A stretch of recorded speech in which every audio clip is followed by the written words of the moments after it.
Good evening, everybody. A very warm welcome once again to Rutuja Foundation's Book Lovers Club, Pustak Mimansa Book Lovers Club.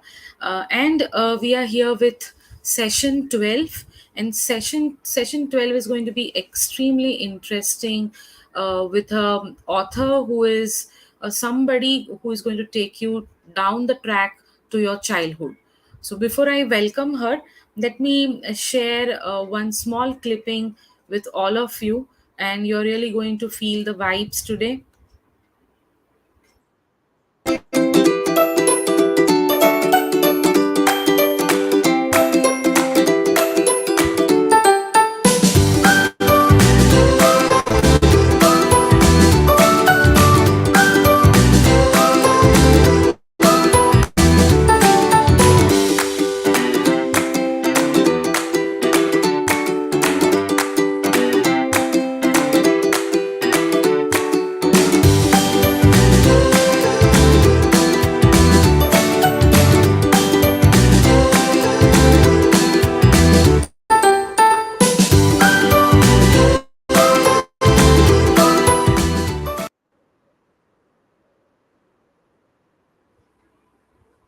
So I'm sure you had big smiles and no happy faces onto yourself because the music and the animation itself takes you to the days when you we all were kids and we really had a very joyful and free life. So today I bring you to one of the authors who is really going to charm you with different types of books, which are picture books written for our young toddlers and kids, and for those mothers who are looking for some good stuff for their babies. So let me first welcome our guest today. Hi, Nandita. Hello, Dr. Nehal. Thank you for inviting me. How are you doing? I'm doing great. How are you? I am absolutely fine, and it's a pleasure to see you on our no platform in this particular session. And we are really happy to have you here talking about some picture books because till date in our book lovers club we have never been talking something relevant with children's book, and that too a lady writing a half a dozen of books for kids. It's something really very very amazing in the world, mostly where we see men heading up the literature and this kind of arts. But now we have a person who is also a mother and writing books for the kids. So friends, let me formally know introduce you to Nandita. She is basically a data analyst, and she was a hardcore worker and professional who was doing day night work, not even sparing her time on weekends. She used to take extra work because that is what she knew. But amidst all of this, she had little insight to write, and she started exploring drama and writing plays and acting just for sake of a change from her professional career. And she never knew that that's going to actually bring a 360-degree change in her overall career. So that's how we are thankful to the drama and the play sessions that you took up, that we got a new Nandita who is writing books nowadays.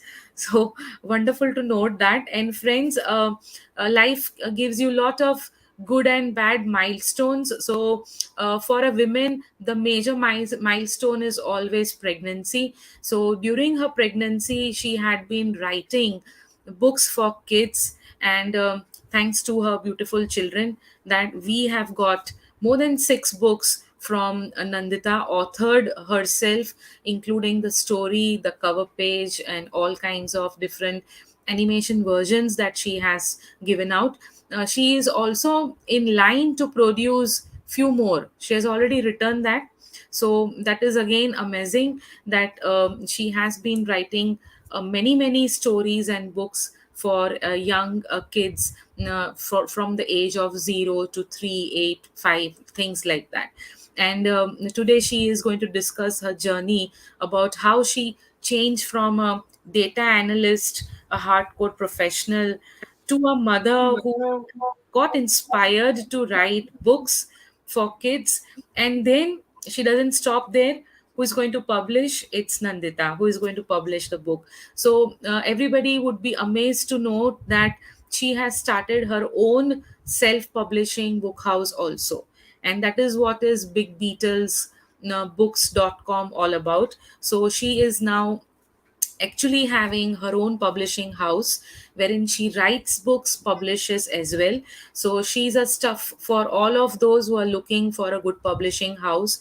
You can seek her help, and she's going to guide you and do publication for you. So you can approach her. We have already shared the contact details of Nandita flashing onto your screen. So Nandita, so good to see the roller coaster journey of your life, from like data analyst to becoming an author, and then making a publishing house all together in this challenging world. So once again, welcome no on the floor of Pustak Mimansa Club, and happy to see a mother balancing between professional life and her motherhood, and taking the motherhood in a positive way, writing stories for the own kids. So once again, a very warm welcome to you. So to begin with, I would like to ask you how your journey started. What inspired you that, like, okay, let's leave the job and let's start writing something and then make a book? It's a very big decision, in fact. So how your journey started about? First of all, Dr. Nehal, thank you for inviting me. I think the pleasure is all mine. Uh, with these books, I just cannot stop talking about them. So any forum is very very welcome. So I'm really happy to be here. I'm very excited to share with everybody, talk about my journey, share my books, show them my books. So it's a very very welcome platform from my end as well. To answer your questions, how did I get into this journey? um, I think it's not a straightforward answer, to be very honest. And a Yeah. lot of people, especially new mothers, would resonate with this. That motherhood is a big change, but things start changing gradually. First, you start thinking about, you look at your baby's face, and then and then you wonder, I cannot go back to work, leaving this face behind. And then some of the mothers who do take that step of taking a break from the career. I'm not saying that one of the other is better. I'm saying both types of mothers are very courageous, those who leave their job and those who go to their job. I mean, both of them require different kinds of courage Yes, to very true. Yeah, proceed very true. in their lives. So I was at a point where I was actually doing a startup when my first child was born, and there was a point where the startup had some challenges, and I was thinking about my motherhood style. I was a new mother. I didn't know what kind of mother do I want to be, and I was learning a lot of things about it, discovering myself as a mother actually. So there was a time when I felt like, let me take a break, let me figure things out, career wise, baby wise, motherhood wise, who am I as a person right now. So all that was happening, I was taking my time. And then gradually, my daughter grew up. She was almost a year old, and I was reading books to her. And then I felt, maybe I can do a better job with these stories.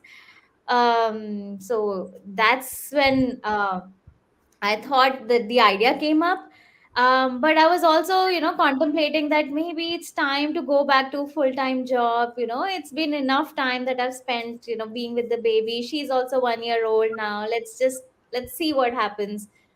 And when I was thinking about that, I got the news that I am expecting my second one. So Mhm. then I thought, now let's just take a few steps back. Let's take it a bit slow. So that was a decision on a full time job. And then I thought, I have some time now. This is what I do with my child anyway. Let's just take it full steam. So I started working on the craft. There was a lot of learning to do. I'm not a trained author, writer at all by profession, not even by education, actually. Yeah, So yeah. I had to put in a lot of effort in training myself. on writing style, discover my own writing style, and what kind of stories do I want to write. Some of the things started, some ideas, story ideas started flowing naturally with how I used to narrate my books with my daughter's books with her. And that also gave me some ideas, like I want to narrate a story which sounds like this, or which should have some excitement like this, the child should jump on, hearing this. So those were the trigger points initially. So that was my jumping off point, and from there I gradually wrote 2 3 stories. I shared with a lot of mothers. My daughter's play group, I totally capitalized on it. Every day all the mothers would get a WhatsApp, please review my new story, please give me feedback. And yes, and honestly, I would say that, as a new writer, because I'm not professionally trained, Yeah. I would say the first draft, I would say, what a masterpiece! What have I written? This is amazing. This will fly off. And one feedback, and I realized feedback is so important. And the first book that I published, which is Mr. Peekaboo Rat, this went through so many iterations, and that is where I realized that the biggest learning is getting feedback, multiple rounds of feedbacks with different types of moms, different types of kids, and that's when the story evolves completely into how other people would want to read your story. So that's how it started, and now I've realized that, more than writing, it's the feedback process which is very important as a writer, at least for me. And now I'm quite set in the process of writing. So it's been a very gradual change. Like every day you wouldn't realize, where am I heading, what am I doing. It's just, oh, today I have to send the WhatsApp message, today I have to collect the feedback, and then like figure out what can I do with it. So it was a very day by day gradual change. I didn't realize where I was going, but it seems like the collective effort has paid off. In Yes, very I true. have But, something concrete to yeah. show for my efforts now. Yeah, and I think the dedication and the passion is needed to consistently keep on doing the thing. Come what may, you have to little by little continue to keep working on that particular aspect to improvise as much as possible. Then only something fruitful will manifest. Otherwise, it's very difficult to convert a writing into a book, which is really having that professional aspect, that it can be marketed or sold off. It's not Hmm. that easy because it's like so much of things being coming out in the Yes. world of reading. So to make your stand and niche and come out with that is something really very extraordinary for a person who doesn't have a background of being author or studying English literature or going through so much of things. There are people who have their parents as writers or who have a background of writing, but for those who are new, it's really wonderful to you're an inspiration to so many that you can write. It's not that somebody cannot write. And I think that is what is the new generation change has come up, that one can become a writer if they try sincerely. You don't need to wait for the opportunity that somebody will give you the platform and you write.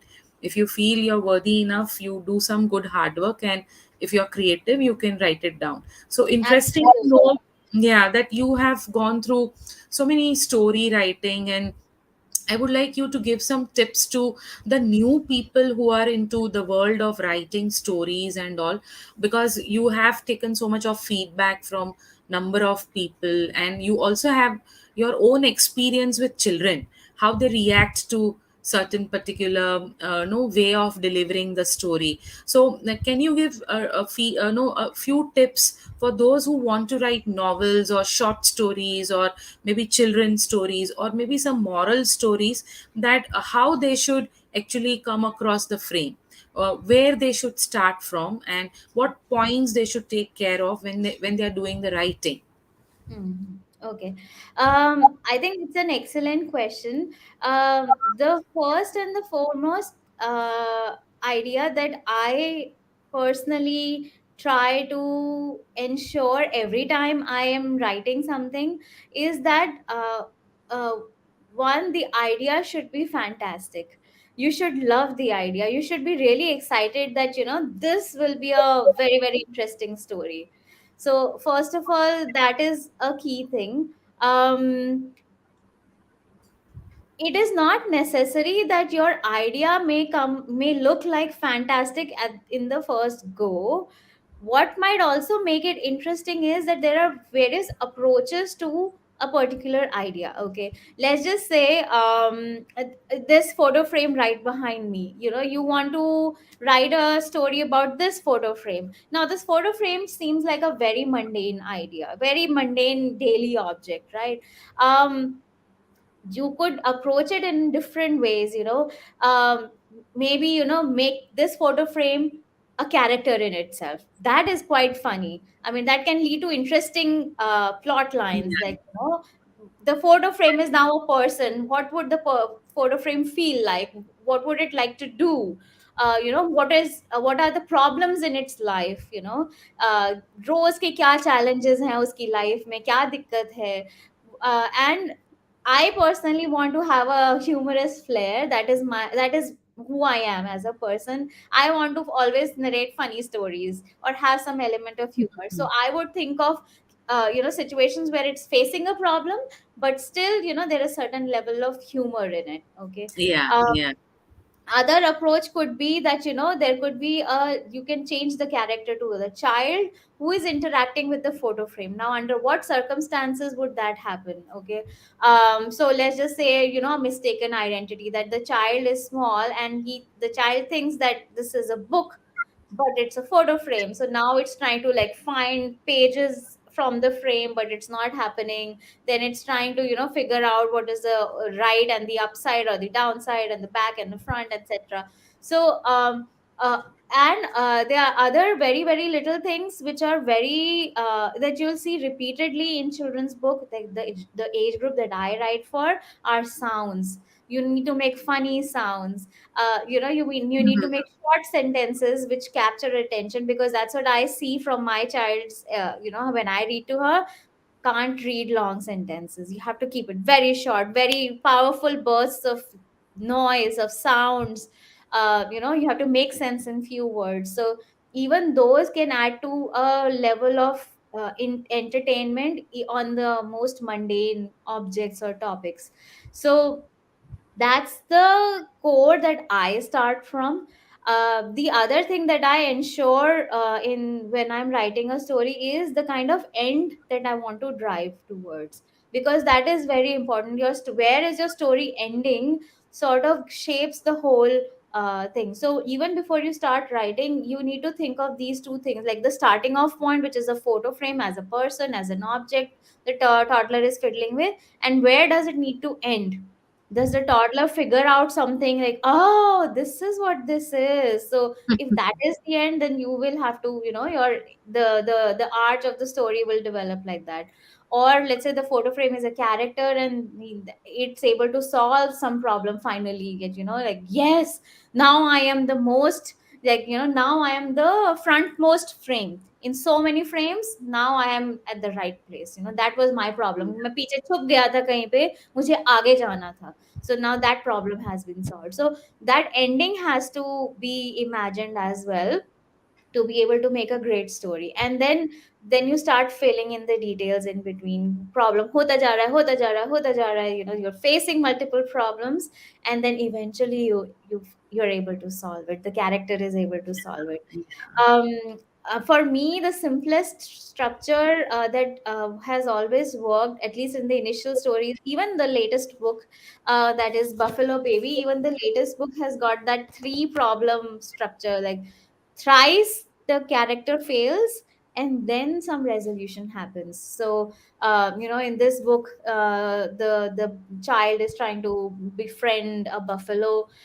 One gift it rejects, the second gift it rejects, the third gift if it rejects, and then the child is very distraught, like, how do I make friends with this buffalo baby?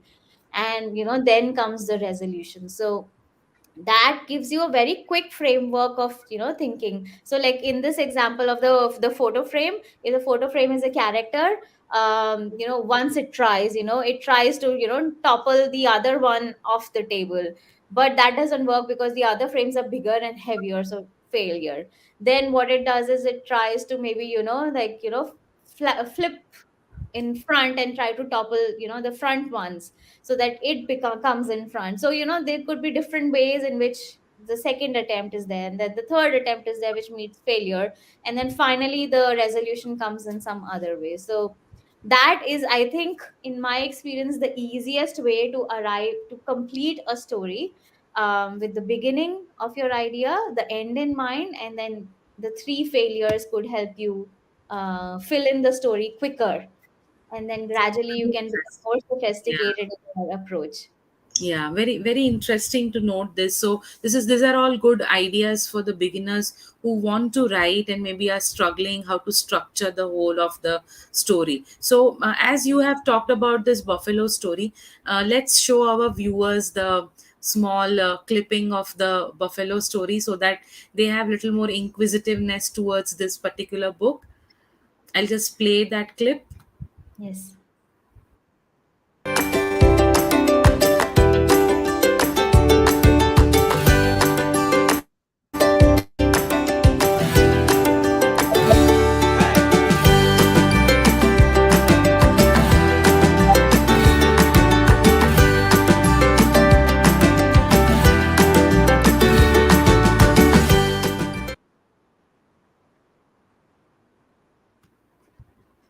So they are also happy kinds of books, you know. So even if, like, I think even the adults would read it, it will make them so happy to feel the books. And it has come out very nicely. So one more question, Nandita, like, you have been framing the stories, it's a creative thing, but then you also have to decide the titles of the book and make it more catchy for children, because children would always prefer reading something which are in good looks or maybe which appeals them more. So how did you decide in all these books, like how you're going to frame the characters and what kind of name you want to give to the book, how it came up?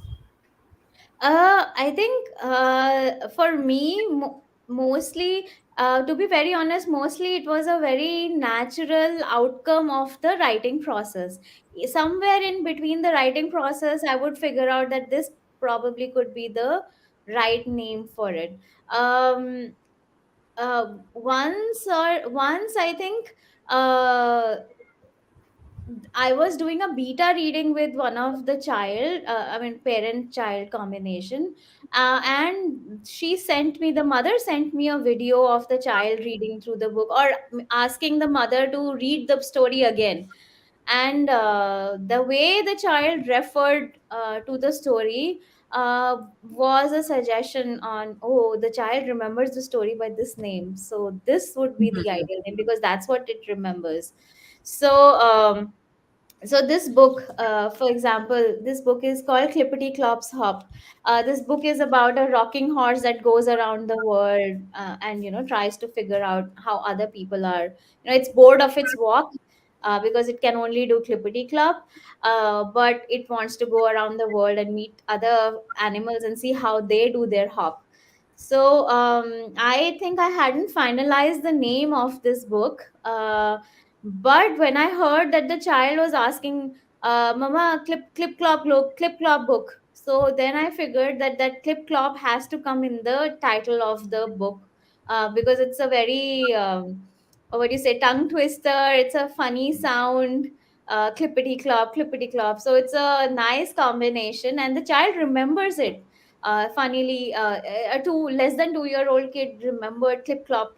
So I thought, that's nice. So That's, sometimes it comes naturally while writing the story. Sometimes your audience suggests that, oh, this is how they remember. As far as covers are concerned, I think I can't take credit for it, because the illustrators do a wonderful job of understanding the story and then figuring out what would make the most sense. um, I think that way, illustrators are quite perceptible artists, because they can sense the emotion, the key emotion of the book, and what will make this cover exciting. So there I cannot take any credit for it. It's yeah. there. And They like, do a fantastic job. yeah, and have they designed the, because the characters are the main one. which would be always look forward. And we know that, like, we can't forget Mickey Mouse even today, or Donald Duck. You can't forget them. They are like so well structured characters in terms of drawing, painting, and everything. So Yes. the how this was also decided by them, that your buffalo is going to look like this, or the buffalo baby should be like this, or you took little more no homework onto it, that what kind of no size, shape, form of the animal you want in the book, so that it actually becomes a representative character for your book. Hmm. I think in for Buffalo Baby, the choice was left with the illustrator. I had very little, for most of my books, I had very little input about how the characters should look like. um I just the initially I think Charbak, my illustrator for most of the books, an amazing artist, I must say, one of the finest quality illustrators in India. He We did, the first book we did was Mr. Peekaboo Rat. So when we were doing this was the first time we were interacting on the project. And I told him, and I was also evolving my writing style. So I told him that I would like to have an illustration, which negates the privilege, a sense, that sense of privilege should not come out from it. I come from a very privileged family. I have been, I mean, a good family, thank goodness. But Yeah. it should not reflect in my writing. I should be writing it for everybody, and the illustration should be like that as well. In fact, a point side note to this is that initially in my writing there were a few stories which I had written, which were very relevant to me and my daughter. We live in an apartment complex which has got elevators, and suddenly I realized that why am I writing stories about elevators? This is a very, I mean, I'm not writing it for people who are living in tier 1, tier 2 cities where elevators are still, not a very common phenomenon. And why am I writing about elevators? I mean, there should be more, uh, things should be more authentic to our background. So, and I would want to remind my daughter about where we come from, what are the things we used to see in our daily lives when we were children. So I had to scrap everything and then, rethink the kind of stories that I wanted to do. So Mr. Peekaboo Rat is uh, a childhood memory. Actually, it's a story of a childhood memory. And then I realized that I also want the illustrations to be very authentically Indian as well. So if you look at the illustration here, I told Charbak that, the child should look like an Indian kid, and generally Indian kids have a kala tika on the face. Yeah. And we did some research that, across India, geographically, religiously, culturally, all segments of society would have that kala tika. So, look at this. The little girl has got kala tika here. Yeah. So a very Indian hairstyle, very Indian dressing. The mother also has got very Indian dressing, Yeah. and a jhadu and everything. So, that was the only brief that I gave him, that, let it be very, very tastefully Indian.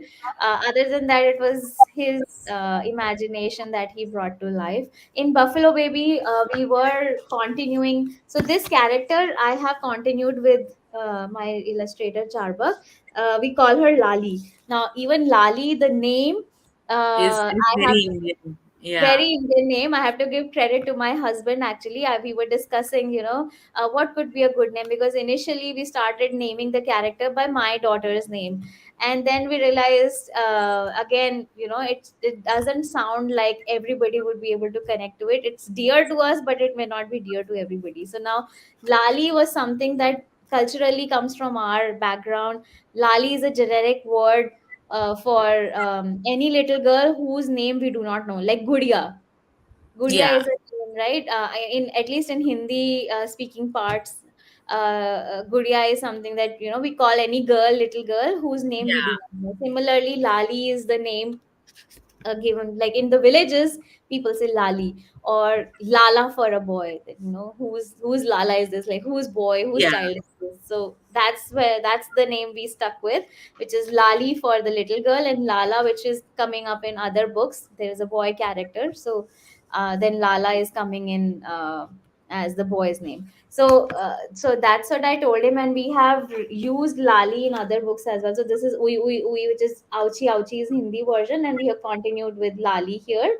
And lali is also appearing in uh, Buffalo Baby as well. So this is Yeah. Lali, her kala bindi, and the, you know, this ponytail on the top, fountain on the top, and he's continued it. Other details like the buffalo, they are truly authentic to the kind of buffaloes we see in India, and that's the brief that I gave him. Like, just keep it natural the way it exists in the social context, geographical context. But other than that, it was his excellent work. There was not much that went from my side. But I would also like to add a point here to the audience who might be interested in writing their own books, is that as a self-published author, I had a lot of conversations with my illustrator on the feel of the book. If you are going with a very big publishing house, or you know, if you're publishing with somebody else, that freedom is not there unless the story requires something specific from the illustration. Like Yeah. the word says something, but the illustration, then you provide illustration notes. But other than that, you don't get much freedom. So that's something that I have learned from other people who I'm interacting with, other authors, who say that, you know, generally we do not get so much freedom on who will the illustrator be, what kind of illustration will they provide, what will be the feel, etc. That the publisher takes care of it, and they determine what the feel of the book will be. Of course, it comes from a great place of knowledge and market sense, that, you know, this kind of illustration will fly. I am just happy go lucky. I like this. I will float this out. Let's see what happens. So No, it no, has. they have really come out good. They have really come out good, and I hope that people will, no, keep buying, and you'll have good sell at the same time, good name to the original work that you have produced. So Thank you. surely, no, we have all our best wishes with you that this will continue further, and we want to see your more books again into some other book lovers session. You come up with some few more books, Absolutely. and we talk more about it. And I have this question that there are so many stories that you are writing, and even now ready to publish with few more books around. So you want to pass on some specific messages through your story, or it's just like a simple happy go, a laughter kind of a small incidental story which you just read and you become happy and then it's over? You want to write those kind of things, or you are looking for writing something which has some background moral, or maybe a story, or something which really connects to the person? How is your idea about that? So it is a very personal preference. I personally like stories which are very entertaining, very dramatic, because they make for amazing readings with the child. Even when I was picking books for my daughter, eventually what would happen is that either the book is so funny or interesting that the reading comes out naturally. You know, you can, you know, you can, it gives you opportunity to, you know, make big faces and big eyes, and, you know, this happened and this happened. So the child gets really excited, and it is very easy for our parents to, you know, read those books because the book is giving you opportunity. Other times you have to make an effort on on your own, or you have to add your own elements. Every mother does it, every mother does it. I know for a fact, I have it on good knowledge that every mother customizes the reading for their child, and all these big eyes, big gestures, and sounds are part of it.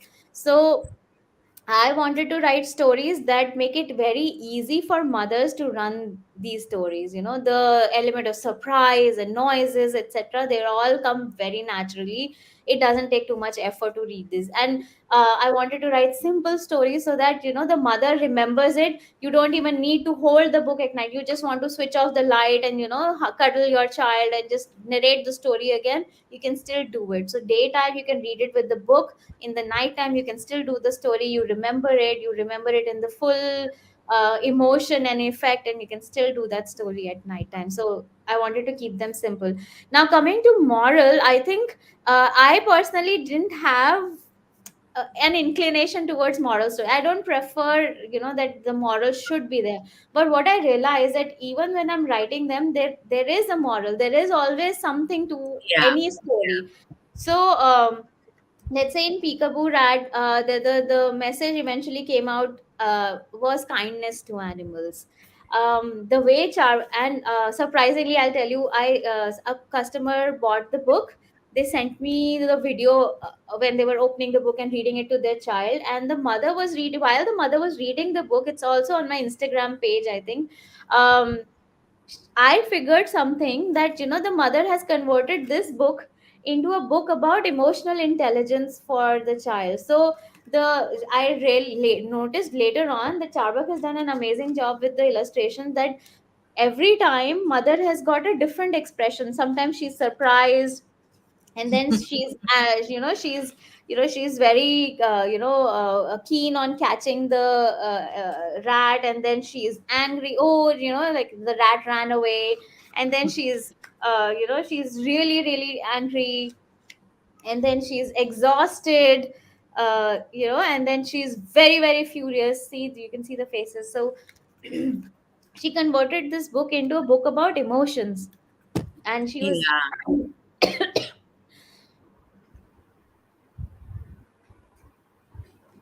yeah. pardon me. No, that's So okay.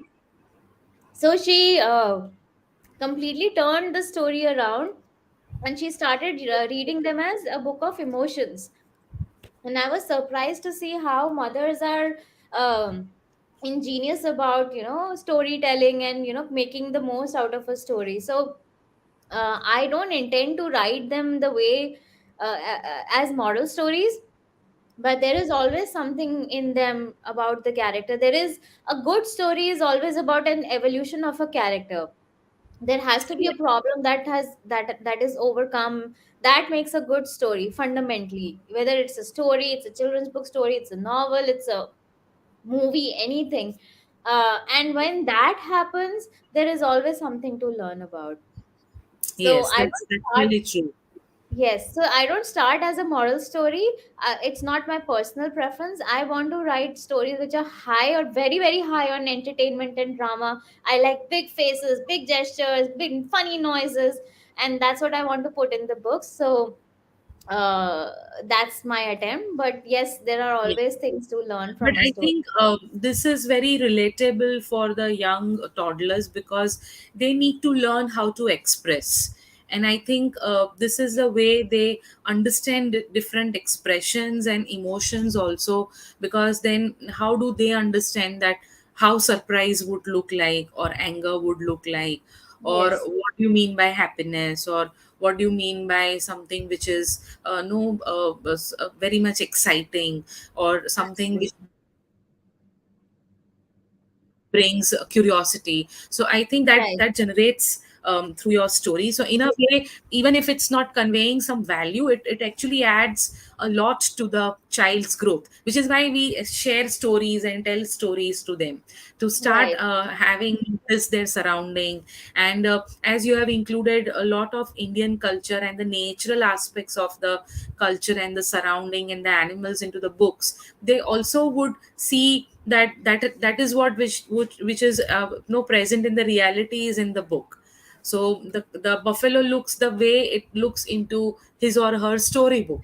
So when they actually go outside, they are going to see the similar kind of things happening around, and it becomes easy for the child to start relating and understanding and coming close to the community, which is Yes, what is needed after their close connection with their mothers. So I think that your book serves those particular points of covering up with the children, and who would not like to have a happy story. Nobody wants to be sad. So obviously, we are looking for entertaining and a big blast story books, which like give you a little more de-stressing, happy, sleepy, aspect, rather than becoming very thrilling and like what's next. But there are Mhm. certain things which are extremely the stories are written in such a way that you can't sleep unless you finish the book. Oh, what is the end? So that is also a kind of hype, which not Yes. everybody is looking for,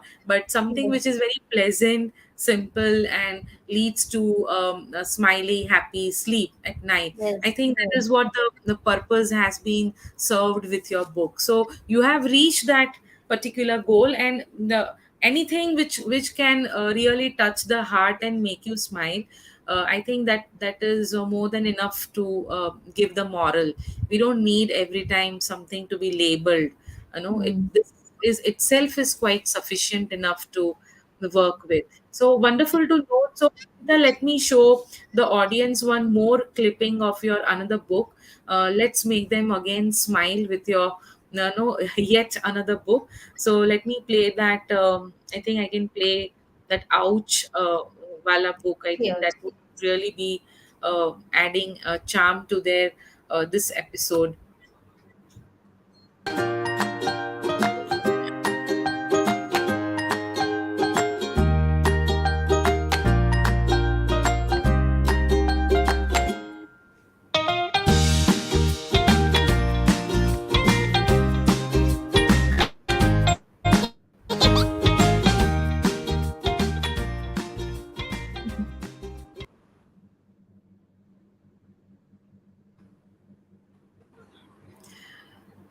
So wonderful work you have been doing with so many lovely books around, and the vibes are really positive. Like, I haven't gone in the details of the books, but I can still feel the happiness that the books are passing on. So that's really wonderful to create some happy moments for children and their mother at the bedtime.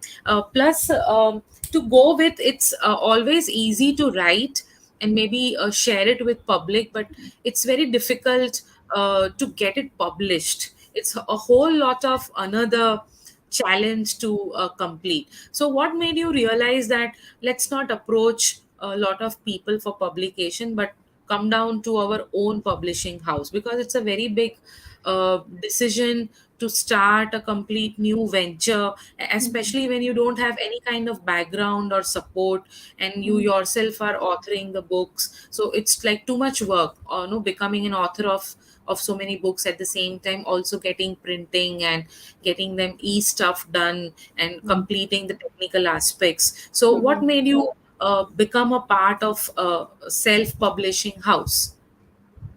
Uh, so there are two things that really played a role. One was that so the first question is about why did I not go to big publishing houses and why did I decide to do it myself. So there, I think the first story, which is Mr. Peekaboo Rat, um, I was so convinced with the feedback.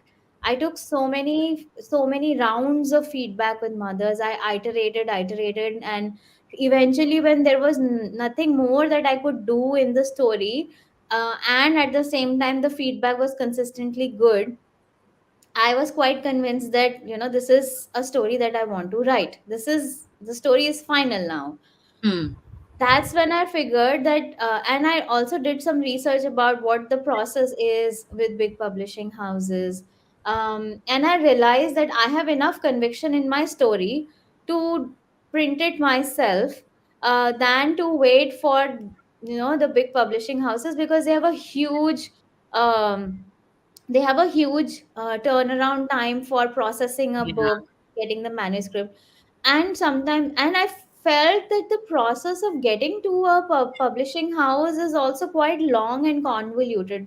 You have to find a literary agent who will then position your work, and then it will go to the publishing house who will have feedback. They might have edits, which are fair game. Like, they're knowledgeable people, so their feedback would have some, they would have a lot of sound advice behind it.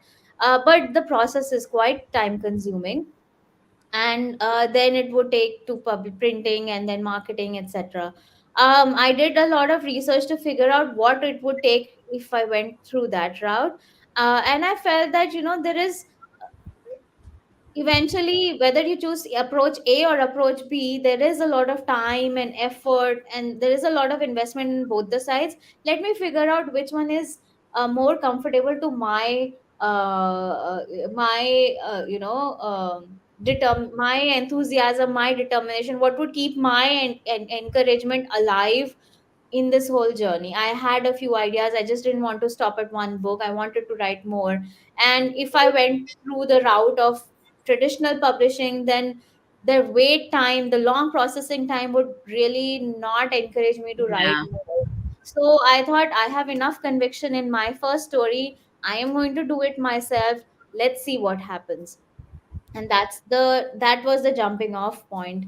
As far as establishing a publishing house, well, it's not such a big entity as of now, but having figured out all the steps that are involved in getting published, I figured that it's not too difficult also, once you go through all the stages yourself. So like I mentioned before, that it wasn't like I'm going to establish a publishing house. I just kept doing little things one by, like, oh, today I have to get an ISBN number. What is an ISBN number? Let's just Google and figure it Yeah. out and just try it out. Let's see what will happen. Okay, now I know how to do an ISBN. Let's just get a brand name for ourselves. How do you get a brand name? Okay, let's just figure it out. You need this and that. Let's just see what will happen. The application will get rejected. Okay, we'll apply for another application. What's the big deal? We'll fail and we'll learn. That's how my approach has been. So Mhm. trial and error was something that I know I can handle. So I went through that way. So little by little, I just kept moving forward. Of course, it sounds easy, but there were days when I was like, oh my God, this process is so, because when you're writing, it's so joyful, and all these administrative things, while they're important, but they're not as exciting as the writing journey itself. So, yes, there are days when every job, everything has those highs and lows, but so bit by bit, I kept going forward, and now it seems like there are certain steps that I have gained an understanding of. There's few more steps to figure out for me from here, but then from here, I feel like, as a publishing house, I am now in a position to be able to shape it up as a publishing house, and move from here into in a more organized way. Yeah, that's really wonderful. So, people, I have been flashing Nandita's Insta ID, and also the publishing house that she is into is known as Big Beetle Books. So you can just log into the Insta ID and have a look at her work. And she's about to publish few more books. It's all in the pipeline. It's just that she is taking time to figure out few technicalities into the publishing house, and soon she will be bringing you more joyful, happy books for yourself and your kids. So keep a watch on it, keep following her so that you can buy her new books. And let me tell you, all these books, many of them, they are also available in Hindi language. So those who look for Hindi language for your children, you can have an option to go for her Hindi books as well. She has number of books in Hindi also, and that can be utilized for your toddlers as in picture book. So Nandita, it's really a great journey. I can see you are so much what do you say, has come out offbit from the whole tradition of hardcore working professional turning into a mother turning into an author, and an author establishing a publishing house, and a complete change over to the career that you had, a 360 degrees turn, and still enjoying and balancing the life with kids. It's really worth it, and I'm very happy to note that the education that you have taken, you have really fulfilled that in a way of balancing family life with that of the work, which is a great example for all those females who are worried and scared that how do I make a balance and join the two ends of raising a family and also doing the work that I love or enjoy too. Because there are so many professional women nowadays who struggle to look into these factors, and that's one of the reasons that they go for very late pregnancies, or they don't want to have more than one kid so that they can just balance out the job and the raising of the kids. It's a very big responsibility. So I think that that has really carved out very well with your live example for many. And also it's outstanding that it doesn't bring any kind of no shame or any kind of regret of leaving your past job, which is again a big void for number of females who feel that I lost my career because I got pregnant and I have to raise kids, and now I'm not able to go back to the same career line. But you can have your life and have a happy goal if you no try to do something in this way, taking things every time in a positive aspect. So this is real good example for all those who feel that, oh, I lost something, but you can always make some end. And people there listening this, please note, you should have a lot of hobbies to explore. Then you can come up with this kind of hobbies which can be converted into a real good career which makes you happy. At the same time, you have a different niche for yourself. Unless you don't develop your hobbies, this is not going to come up. So this is a very big lesson of learning for each of us, that we need to keep exploring different areas so that we realize what we are good at and what makes us happy, and then that can be utilized in some part of life when you are working, maybe in your life ahead. You never know what's there into it and where you can use your hobbies. So you can see, Nandita, you can write one book on yourself itself. There is so much stuff to be noted, make a nice book on your own story. And maybe that itself would work out, because there are so many milestones that you have really covered up and gone ahead. So I want to ask a few more questions, like it's good to get inspired and write these stories and all, but then having a publishing house now, and uh, you have already established yourself as an author with so many books that you have been writing. What are your next plans? What do you want to do now after this venture? How you want to take it ahead? So at this point of time, I have two, three things in mind, and they're very, very open ended. I think maybe this would be the first time I might just be verbalizing my plans, which were just floating around my head. So the first, and they may not even sound like a plan; they may sound like wishful thinking, but it is what it is. So the first thing that I want to make sure is that I keep writing more stories. At this point in time, I'm marketing these books. That's the next step that I'm working on, to figure out marketing and distribution. And that has put some breaks, because with two kids, you have limited time, limited bandwidth. Yeah. My entire bandwidth, working bandwidth of a day, is dedicated into marketing these books.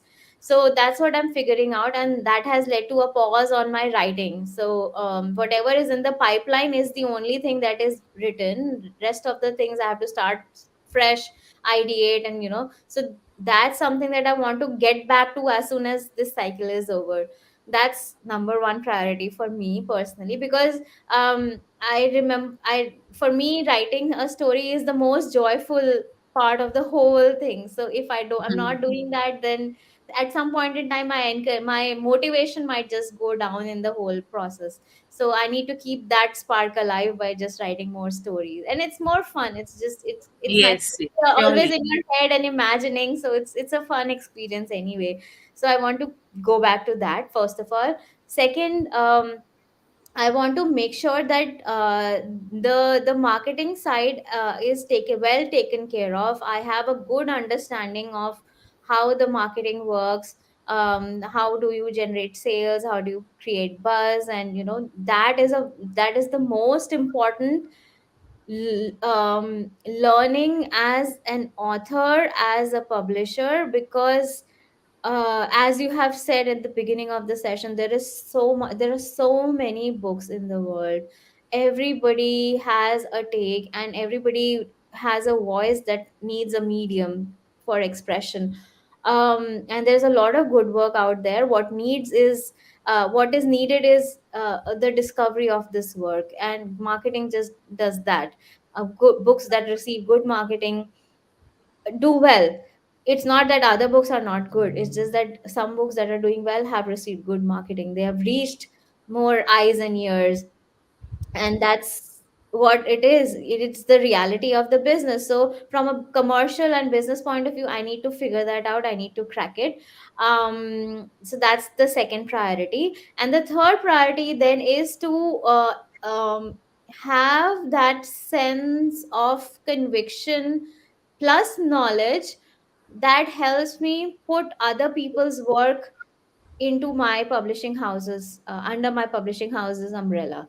So as a person, I know what I can do to get conviction in my story. But when somebody else approaches me, what sort of story do I want to accept or reject? How, if there is a story that has got a lot of potential, how do I help the author to refine and come up with a much better version of that story? Because I am not a trained professional. I am an author by happy coincidence, by serendipity. So I don't really stand in that. I don't have that position of authority to tell somebody that your story is needs improvement, or this may be the way. So I have to figure out how I would like to, help other people get the story improved so that it can be published. And I, as a publisher, get that confidence that yes, I can put my money and my expertise behind this book, and this book can do well. So Yes, that's yes, the surely. third thing that I need to do. So it's basically, continuing my skill set, which is writing more stories, and learning marketing and sales, and learning being a publisher. So that's the broad category that I'm thinking right now. The broad plan, action plans. Let's see which line goes. However, I don't know. The future is uncertain, but it's always going to be fun to see what happens. Yeah, and you have reached a long way, like already so many books, and I'm sure you must never have thought about that someday you are going to have half a dozen of books published. And so Yes. I'm sure you will make your way ahead, as and when things are coming in your hand, and you are already working hard to understand the mechanism how things work in the real market. So it's lovely to know your plans and your story behind writing the books and all. So just a last question before we end up today's no episode and this session of your journey, that what would be your takeaway for the audience who look forward to reading, and who love books, who really want to write something? Anything which you would like to say as a takeaway message, as your out of your whole experience of this journey of uh, being a mother and discovering yourself as an author through motherhood? So what kind of no one or two takeaways they can remember when they are reading, writing, or trying to become authors? I think as the specific category of children's picture books is the one where I can speak more confidently. Is that the first thing that you can do as a budding writer is to pay attention to the children. Your target audience is right around you. So just pay attention to what they are responding to, what toys are they interacting with, how are they interacting with it. And you have so much of themes, topics, inspirations right around you. Every moment with the toddler can become can lead to an idea for a storybook or a picture book. So um, as mothers, we are most fortunate to be around the target group that we are writing for. So you don't, so if you listen to other authors of other segments, other genres, you will realize that, they'll rely on imagination, on reading other books and all that. I personally feel that our job is a little easier. We have our audience right around us. Just keep observing them. As a happy mother, you don't have to do anything, just look at them, what they're doing, listen to them, look at them. That's the easiest way of getting inspiration. And then if you want to really start moving forward in your writing style, read a lot of books.